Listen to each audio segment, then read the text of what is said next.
Hello, my dear students. A very warm welcome to all of you to Shri Jayendra Rank Zone. I am your friend and mentor for the subject Business Economics. In this lecture, we will continue with Chapter 2, that is Theory of Demand and Supply, and we will try to cover all the concepts in the coming series of lecture.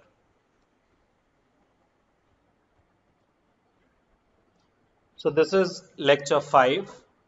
Let's continue now.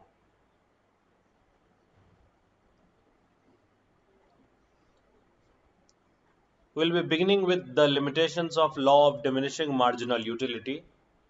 Students, we had already seen the meaning of law of diminishing marginal utility. Let's discuss its limitations. Limitations are also known as shortcomings.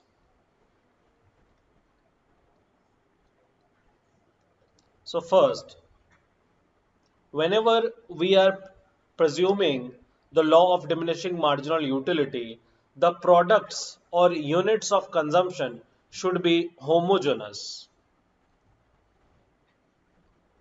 It should be same as before. That means the different unit consumed should be identical to each other in all respects. When we say all respects, that means shape, size, weight, flavor, etc. Supposingly, we had a mango ice cream in the evening. So the second ice cream will consume, that ice cream should be a mango ice cream only, of the same shape, same size, same weight, and obviously it is mango ice cream, so same flavor. The habit, taste, and temperament and income of the consumers also should remain change. That means what? If you had that ice cream and your mood was good, so when you had another ice cream or the second ice cream at the same point of time also, the mood should be good. So it also depends upon our mood, our habit, our taste and preferences, and so on. The another aspect is standard units of consumption. That means what? That supposingly we had a cup of tea. So this unit should be standard. Another time we should also have a cup of tea only. We can't have a spoon of tea. We can't have a spoon of tea. We should have a cup of tea. Let's read it. The different units consumed should consist of standard units. It is, if a thirsty man is given water by successive spoonfuls, the utility of the second spoon of water may conceivably be greater than the utility of the first. So the unit should be standard. Next one, continuous consumption. There should not be any time gap.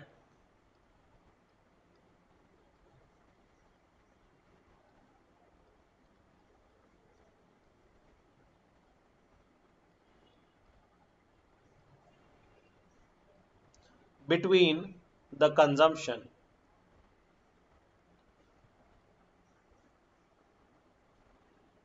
That means what? If you consumed a pizza on Saturday evening and you are consuming the same pizza, but the second unit of pizza on Thursday evening now, after 4 5 days, at that point of time, it may happen that the utility derived from eating the second pizza would be more because the time gap is very long. So there should be either no time gap or interval between the consumption of one unit and another unit.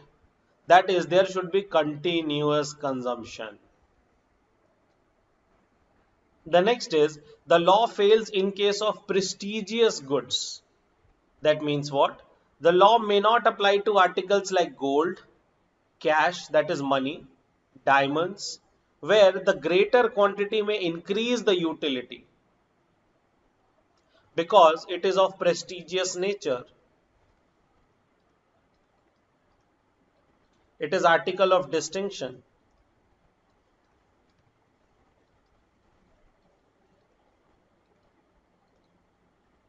rather than diminish. It also fails to apply in case of hobbies, habitual consumer.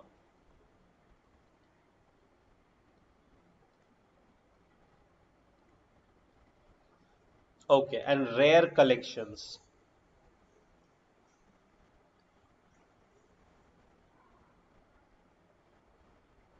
Let's move ahead now. In case of related goods, so utility is not in fact independent. Basically, it relates to some other product.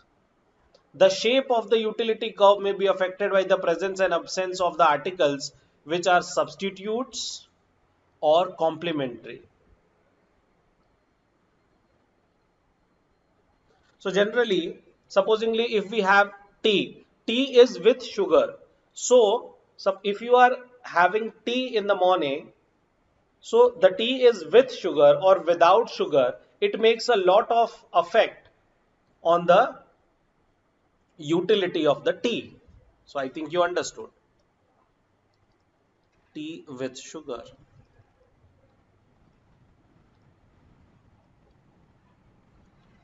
The next is based on unrealistic assumptions. That means what? The assumptions of cardinal measurability like 1, 2, 3, constancy of marginal utility of money, and continuous consumption and consumer rationality are unrealistic. Because marginal utility of money over here we had opted it is constant, the consumption should be continuous, but in real life we know that the consumption is not continuous. After a certain point of time we can't consume because we are done. Not every time the consumer behaves in a rational manner. So the assumptions which we took is unrealistic, and that is why it should be treated as a limitations of law of diminishing marginal utility.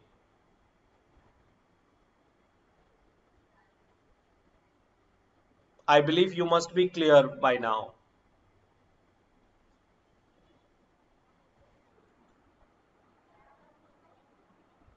So students, the next concept is consumer surplus. So what is consumer surplus? So this concept of consumer surplus is propounded by Sir Alfred Marshall. What exactly it is?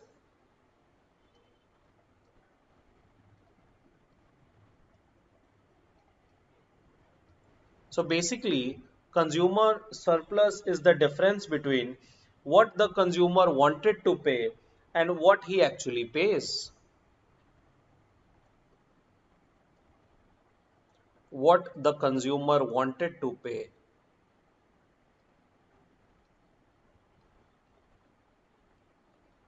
and what he actually pays.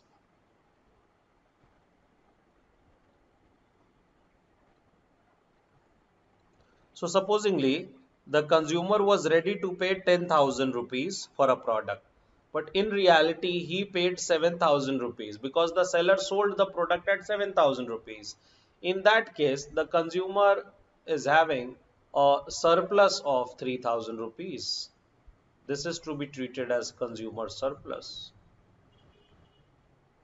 See, if seller is aware that consumer is ready to pay more, in that case, I can't believe that consumer will have any surplus, because this 3,000, that is the consumer surplus, the seller will try to increase the price and they will try to fetch this surplus from the consumer. So the concept of consumer surplus was propounded by Alfred Marshall. The demand for a commodity depends upon the utility of a commodity. So many a times it happens that if a consumer gets more utility as the product is priced, so he would be willing to pay more. It has been seen that consumers generally be ready to pay more for certain goods than they actually paid for them. And the extra satisfaction which consumer gets for their purchase of goods is called consumer surplus. I believe all of you must have understood till here. So Marshall defined the concept of consumer surplus as excess of price which a consumer would be willing to pay. So excess is 3,000, price is 7,000. The price of the product is 7,000 in our example. What is extra? 3,000. So I am ready to pay 10,000. I am ready to pay 10,000.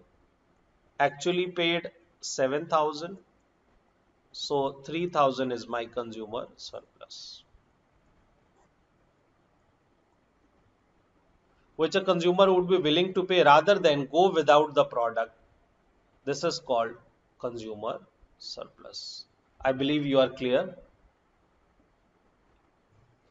The concept of consumer surplus is derived from the law of diminishing marginal utility. As we know from the law of diminishing marginal utility, the more of a thing we have, the lesser the marginal utility. It is clear. So in other words, we may purchase more of a good, its marginal utility goes on diminishing. The consumer is in equilibrium when the marginal utility of a good is equal to its price. Marginal utility equal to price.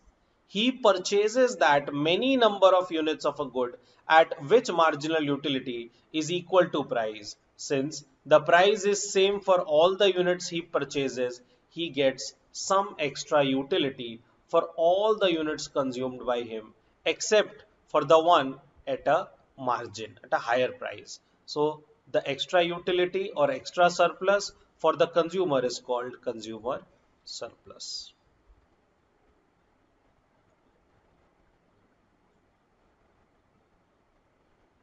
Take this example over here. Consumer is consuming product 1, 2, 3, 4, 5, 6, 7. In total, he is having 7 units. What exactly happened over here? The price of the product is 20. So when he consumed the first unit, he paid 20 rupees, but the marginal utility he achieved is 30. So the surplus is 10. Now because of law of diminishing marginal utility, what happened next? He pays 20 rupees for another product, but he achieved marginal utility which is less than first, that is 28. He got consumer surplus of 8. In the third unit, the marginal utility came down from 28 to 26. The price paid is 20. So the difference, that is 6. Over here it would be 24 minus 20, that is 4. Over here it is 22 minus 20, and over here it is 20 minus 20. I believe you are getting it. Over here there is no surplus. So all of you can calculate the total of consumer surplus.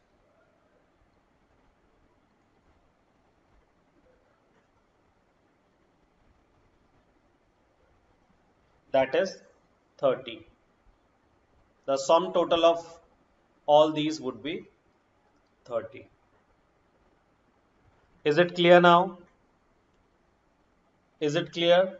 The concept of consumer surplus?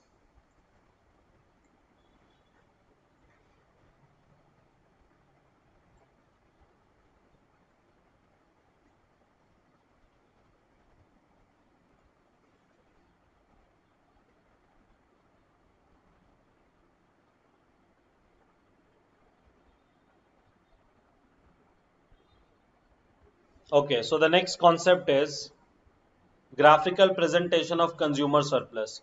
See students, over here in this diagram, in this graph, what is shown in this is the demand of the product. This is marginal utility which is falling. Marginal utility which is falling. The consumer is ready to pay this much price. The consumer is ready to pay this much price. But what he actually pays is this price for this quantity. For price, like the price he paid is OP, the quantity he got is OQ. So this gray area over here, this triangle DOQ, PR is consumer surplus.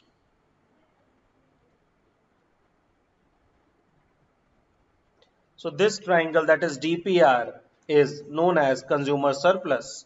And in our example, this is 30. All of you understood?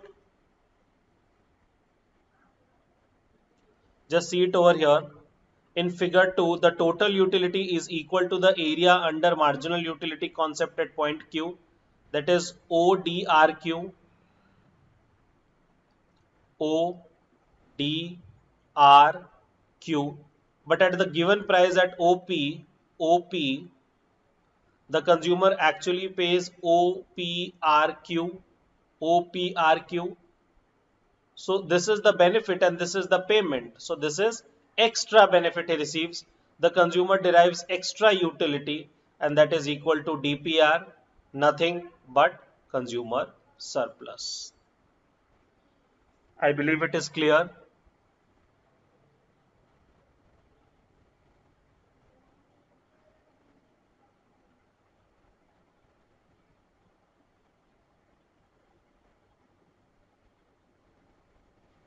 The next concept is limitations of consumer surplus.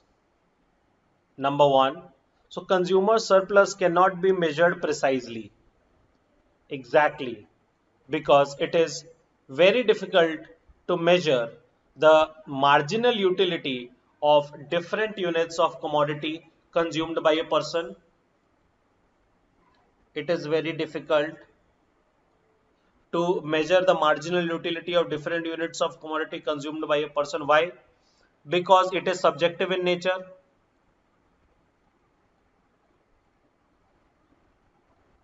Marginal utility is subjective in nature. The next point, in case of necessaries, the marginal utility of earlier units is infinitely large, and in such a case the consumer surplus is always infinite. Which are the commodities? Food, medicine, clean water, etc. The consumer surplus derived from a commodity is affected by the availability of substitutes.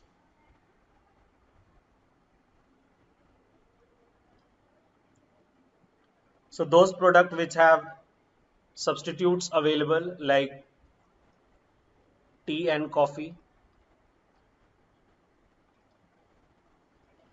Coke versus Pepsi, in cold drink, etc. And there is no simple rule for deriving the utility scale of article which are used for their prestige value, that is article of distinction.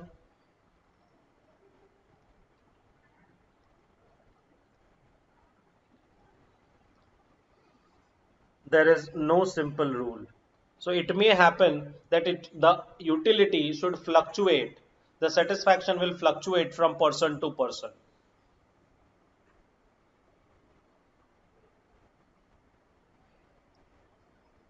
The consumer surplus cannot be measured in terms of money because the marginal utility of money changes as the purchases are made and the consumer stock of money diminishes. So you can't say that the marginal utility of money is constant over here, right? So the Marshall assumed that the marginal utility of money remains constant, but this assumption is very, very unrealistic.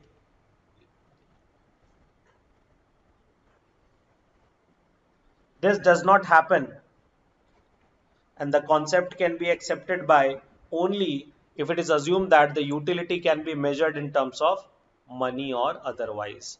Many modern economists believe that it cannot be done.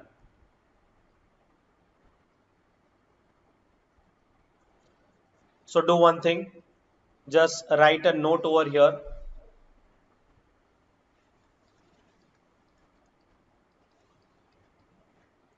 Consumer surplus suffers from the same limitations.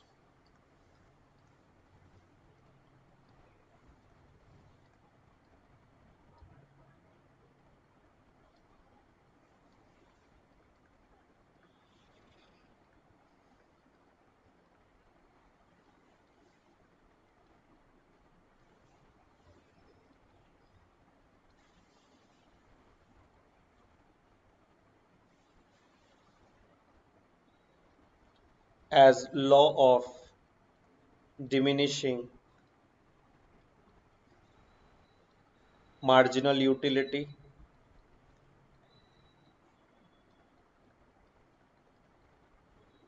DMU.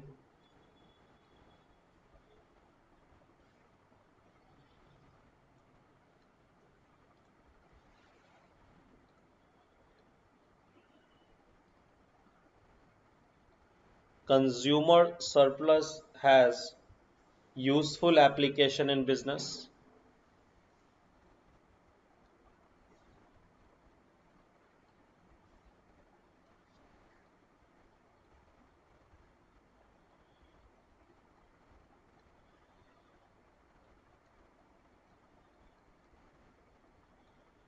as well as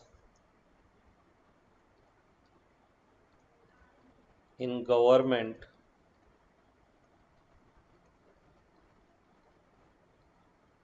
policy formulation.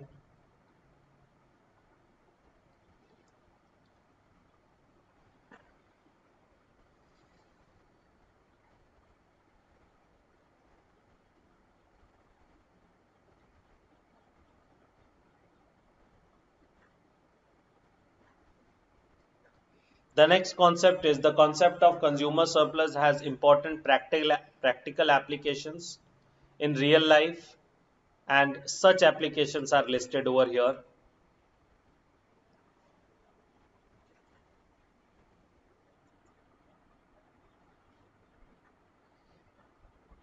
Okay, so we'll see the first point now. The first point talks about consumers who achieve consumer surplus and make repeat purchases for the products. So, consumer surplus is a measure of welfare that people gain from consuming goods and services. It is important to a business firm to reflect the amount of consumer surplus enjoyed by different segments of consumer, and those consumer who achieve consumer surplus will make repeat purchases again and again. So just write over here, consumer who achieve consumer surplus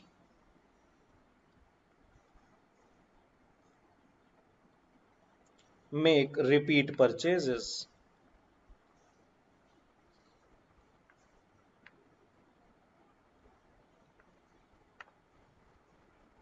Let's move ahead. Point number 2. This talks about the better decision making of business managers for using price discrimination as a tool for generating more profits. So, understanding the nature and extent of surplus, which can help the managers to make better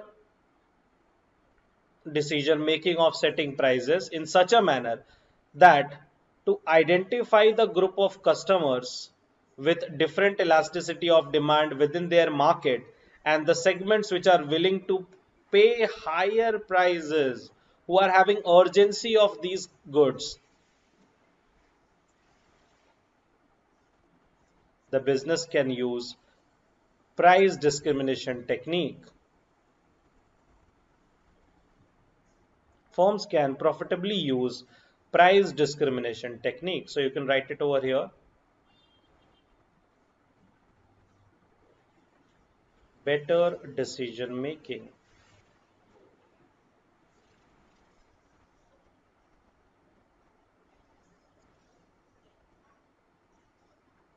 by the business managers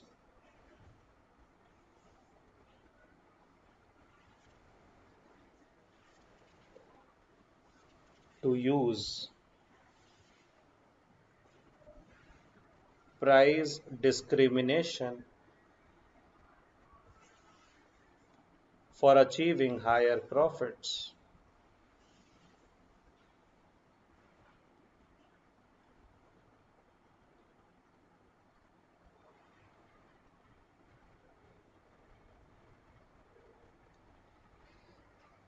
Next point.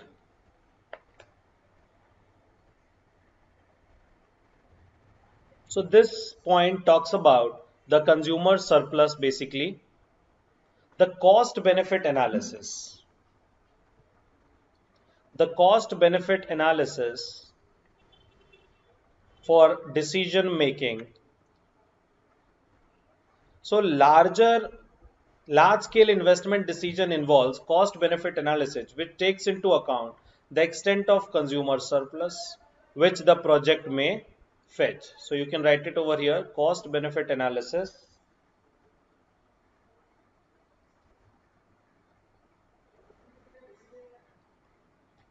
takes into account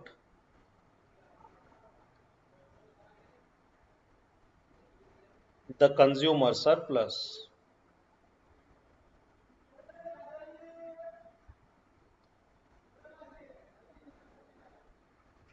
Next point. Supposingly, the businessman wants to increase the price of the product and he wants to use the measure of price discrimination to earn higher profits. In that case, he should be able to understand that if he will be increasing the price of the product, what happens is there would be few consumers who would not be ready to buy the product now. Why? Because there is an increase in the price of the product. So while fixing the prices, the businessman should understand the concept of consumer surplus, but be ready to lose some of the customers and generate fewer sales. You can write over here consumer surplus should be taken into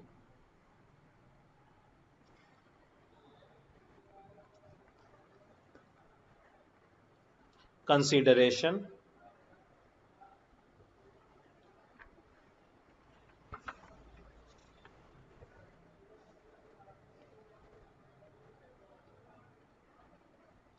at the time of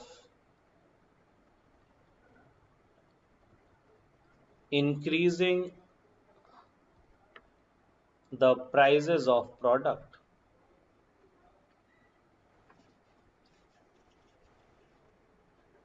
So knowledge of consumer surplus is also important when firm considers raising the price. Consumers who enjoyed only a small amount of surplus may no longer be willing to buy the product at higher prices. Firms making such decisions should expect fewer sales. The businessmen should be ready for fewer sales at the increased prices. And at last, the consumer surplus acts as a guide, acts as a helper to the government, to the finance minister for deciding the taxation policy in the country.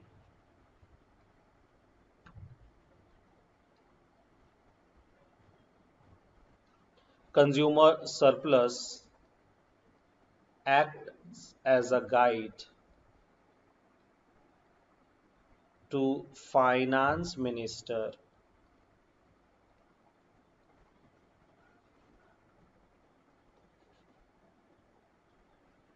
for deciding taxation policy in the country.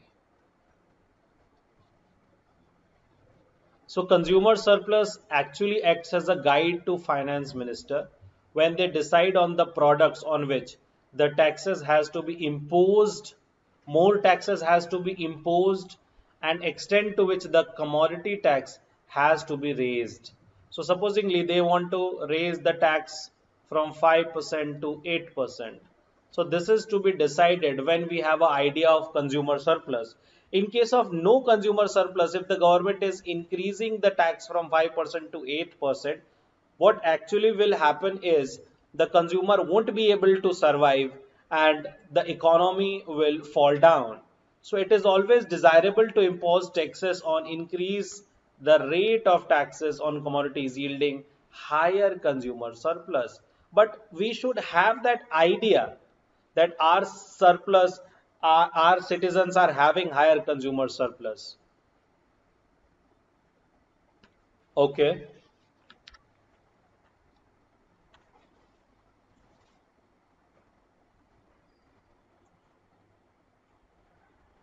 So students will keep this lecture till here only. We'll be continuing this chapter further in the coming lectures. Thank you.